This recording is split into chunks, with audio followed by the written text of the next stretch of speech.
Olá pessoal, bom dia, boa tarde, boa noite. Vamos dar aqui seguimento com o nosso estudo sistematizado da doutrina espírita, o nosso ESD online. Vamos continuar no programa fundamental, no tomo 1, no módulo 1 ainda, que é a introdução ao estudo do Espiritismo. Hoje nós vamos ver o roteiro 2, que trata dos princípios básicos da doutrina espírita.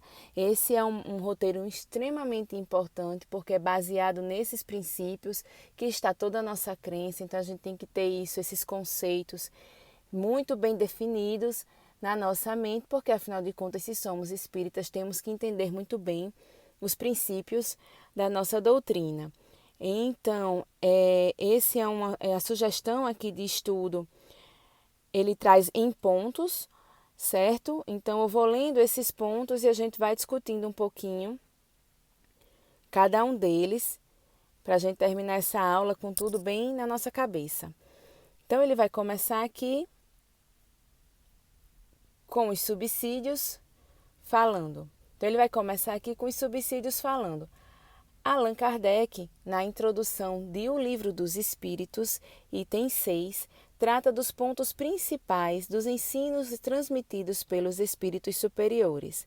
Ressalta, primeiramente, que os próprios seres que se comunicam se designam a si mesmo pelo nome de espíritos ou gênios, declarando a alguns, pelo menos, terem pertencido a homens que viveram na Terra. Eles compõem o mundo espiritual, como nós constituímos o mundo corporal durante a vida terrena. Então, aqui já é a explicação de como essa doutrina se iniciou, né, das comunicações dos próprios espíritos que se autodenominaram como espíritos, e a partir daí todo o estudo começou. E aí ele segue aqui, passa em seguida a resumir esses pontos principais. Então, passa em seguida a resumir esses pontos principais, e aqui nós vamos ver os pontos principais da doutrina, que é: Deus é eterno, imutável, imaterial, único, onipotente, soberanamente justo e bom. Criou o universo que abrange todos os seres, animados e inanimados, materiais e imateriais. Os seres materiais constituem o mundo visível ou corpóreo, e os seres imateriais, o mundo invisível ou espírita, isto é, dos espíritos. Então, até aqui vem tudo muito claro, né? A existência de Deus, esse Deus foi quem criou o universo e todos os seres que habitam esse universo. E existem os seres materiais que formam esse mundo visível e os imateriais que são o mundo dos espíritos. Aí ele ainda segue: o mundo espírita é o mundo normal, primitivo, eterno, pré-existente e sobrevivente a tudo. Ou seja, o mundo espírita é o verdadeiro mundo, a nossa verdadeira vida, é a pátria espiritual, a nossa verdadeira vida é a espírita. E aí ele segue dizendo que o mundo corporal é secundário, poderia deixar de existir ou não ter jamais existido, sem que por isso se alterasse a essência do mundo espírita, porque ele é preexistente a tudo. Esse mundo corporal não, ele pode até deixar de existir, mas o mundo espírita segue porque é o verdadeiro mundo, né? Os espíritos revestem temporariamente um invólucro material perecível, cuja destruição pela morte lhes restitui a liberdade. Ou seja, sendo o mundo espiritual o verdadeiro mundo, a gente vem ao mundo corporal com esse invólucro material que é perecível e composto por fluidos desse mundo em que vamos habitar, e quando chega a morte, nós somos restituídos à liberdade, voltamos à verdadeira pátria, que é a pátria espiritual. Entre as diferentes espécies de seres corpóreos, Deus escolheu a espécie humana para a encarnação dos espíritos, ou seja, os espíritos só encarnam na espécie humana. Não existe encarnação em outros tipos de espécies existentes aqui no plano corporal. A alma é um espírito encarnado, sendo o corpo apenas o seu envoltório. Então, aqui ele define a diferença entre espírito e alma. O espírito é quando nós estamos livres da matéria, e quando o nosso espírito está encarnado num corpo físico, ele é a alma. Há no homem três coisas. Primeiro, o corpo ou ser material.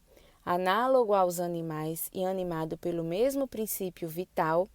Segundo, a alma ou ser imaterial, espírito encarnado no corpo. Terceiro, o laço que prende a alma ao corpo, princípio intermediário entre a matéria e o espírito, ou seja, o ser humano como um todo, ele é formado de três partes: o corpo, que é essa parte tangível, essa parte que a gente vê, o espírito, né, que é a alma quando está encarnada no corpo, e um laço que liga o corpo ao espírito, que é através do qual as coisas acontecem, que é o que ele fala aqui embaixo, que é o perispírito, né? Ou o laço ou o perispírito que prende ao corpo. O espírito é uma espécie de envoltório semimaterial. Por que semimaterial? Porque ele é esse elo de ligação. Então, ele tem uma parte que une ao espírito, então mais intangível, e tem uma parte que une ao corpo, que é a mais tangível, né? A morte é a destruição do invólucro mais grosseiro, ou seja, essa parte externa. Mas a morte não destrói esse laço, o perispírito, que é o que nos dá individualidade, né? O espírito conserva o segundo, que lhe constitui um corpo etéreo, invisível para nós no estado normal, porém que pode tornar-se acidentalmente visível e mesmo tangível, como sucede no fenômeno das aparições. Nos fenômenos da materialização, até também, que isso se torna tangível, ou nos fenômenos de que os espíritos se tornam visíveis, é porque esse perispírito, acidentalmente ou não, né, também, a gente pode chegar a enxergá-lo, mas normalmente esse laço que une o corpo ao espírito e que nos mantém individuais não é visto. O espírito não é, pois, um ser abstrato e indefinido, só possível de conceber-se pelo pensamento. É um ser real, circunscrito que, em certos casos, se torna apreciável pela vista, pelo ouvido e pelo tato. Pelo tato, principalmente nesses fenômenos de materialização, né? Mas ver e ouvir, através dos fenômenos da mediunidade, a gente vê que isso é bem impossível. E que o espírito não é uma coisa abstrata, né? É um ser, assim como nós somos um ser, né? A diferença é só essa ausência da matéria mais pesada. Os espíritos pertencem a diferentes classes e não são iguais, nem em poder, nem em inteligência, nem em saber, nem em moralidade. Os da primeira ordem são os espíritos superiores, que se distinguem dos outros pela sua perfeição, seus conhecimentos, sua proximidade de Deus, pela pureza de seus sentimentos e por seu amor do bem. São os anjos ou puros espíritos. Os das outras classes se acham cada vez mais distanciados dessa perfeição, mostrando-se os das categorias inferiores, na sua maioria, eivados das nossas paixões, o ódio, a inveja, o ciúme, o orgulho, etc.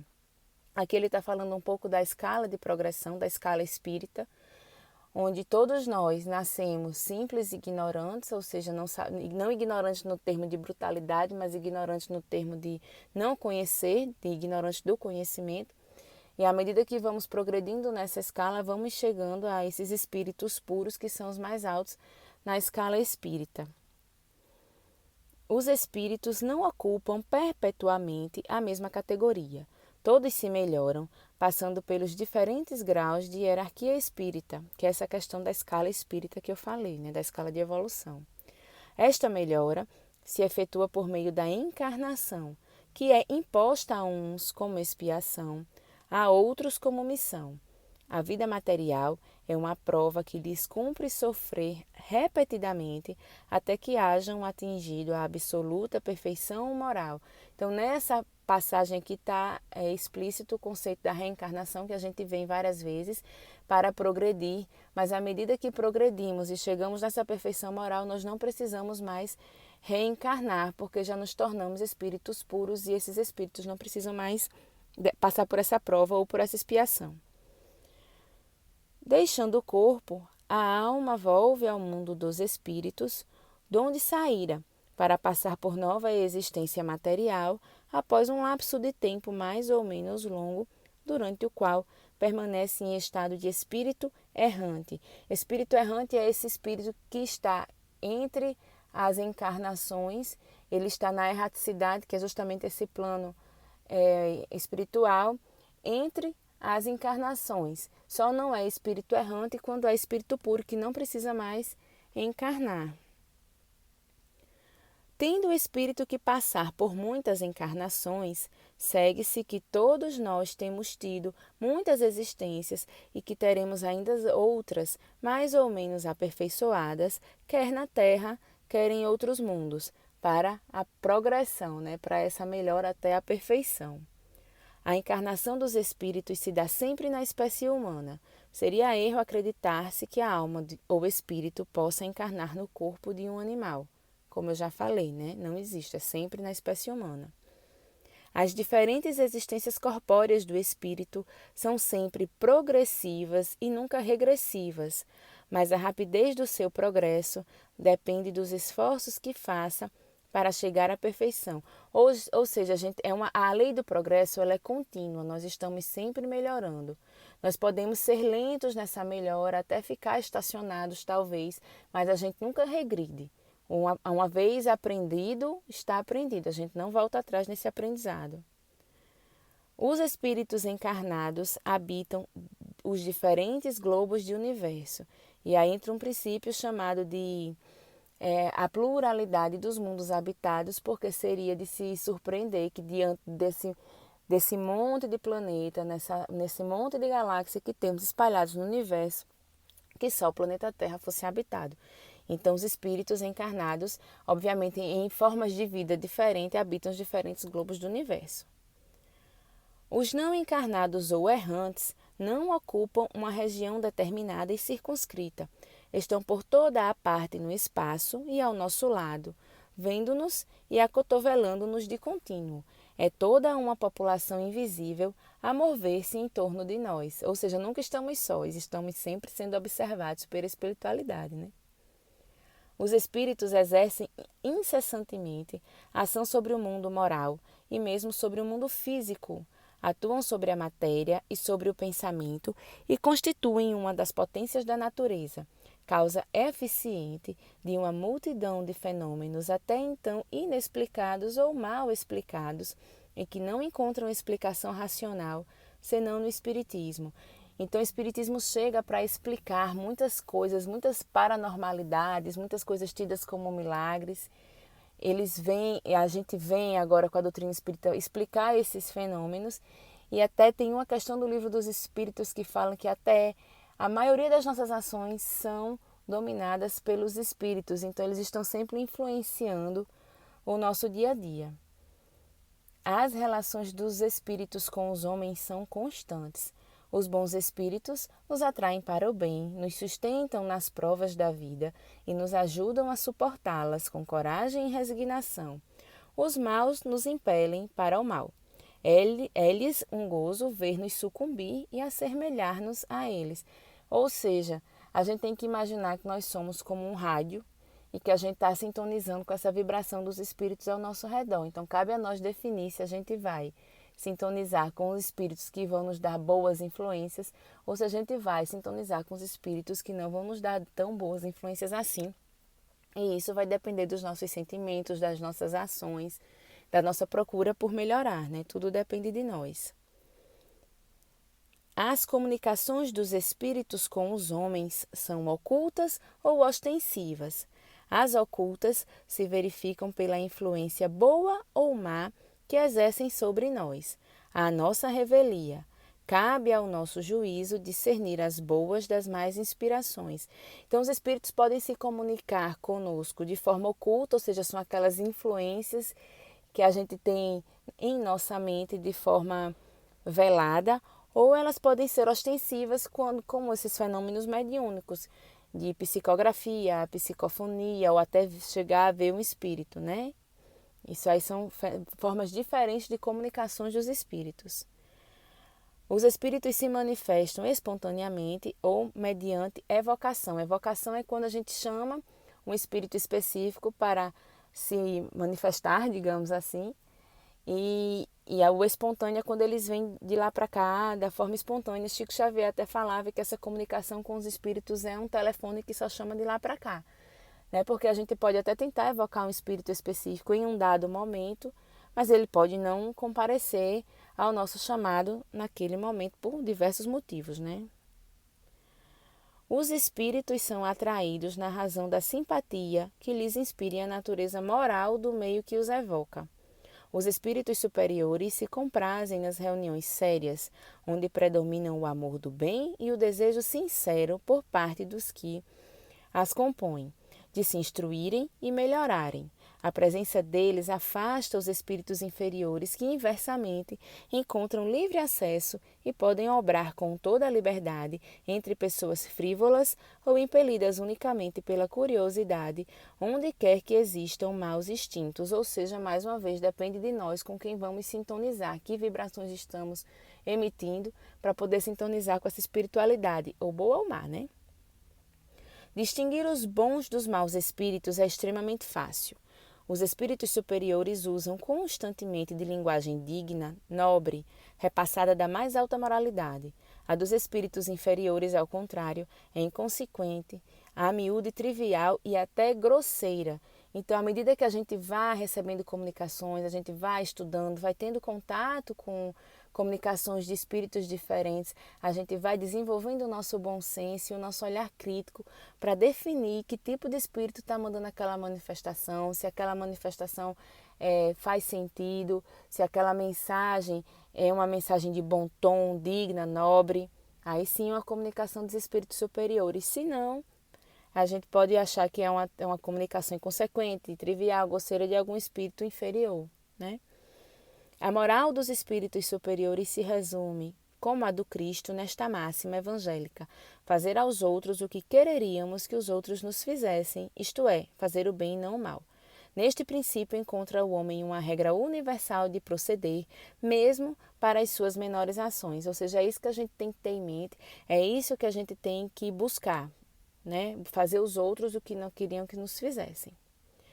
Ensinam finalmente que no mundo dos espíritos, nada podendo estar oculto, o hipócrita será desmascarado e patenteadas todas as suas torpezas, que há a presença inevitável e de todos os instantes daqueles para com quem houvermos procedido mal, constitui um dos castigos que nos estão reservados, que ao estado de inferioridade e superioridade dos espíritos correspondem penas e gozos desconhecidos na terra e que variam ao infinito, porque depende de cada espírito, da evolução moral de cada um.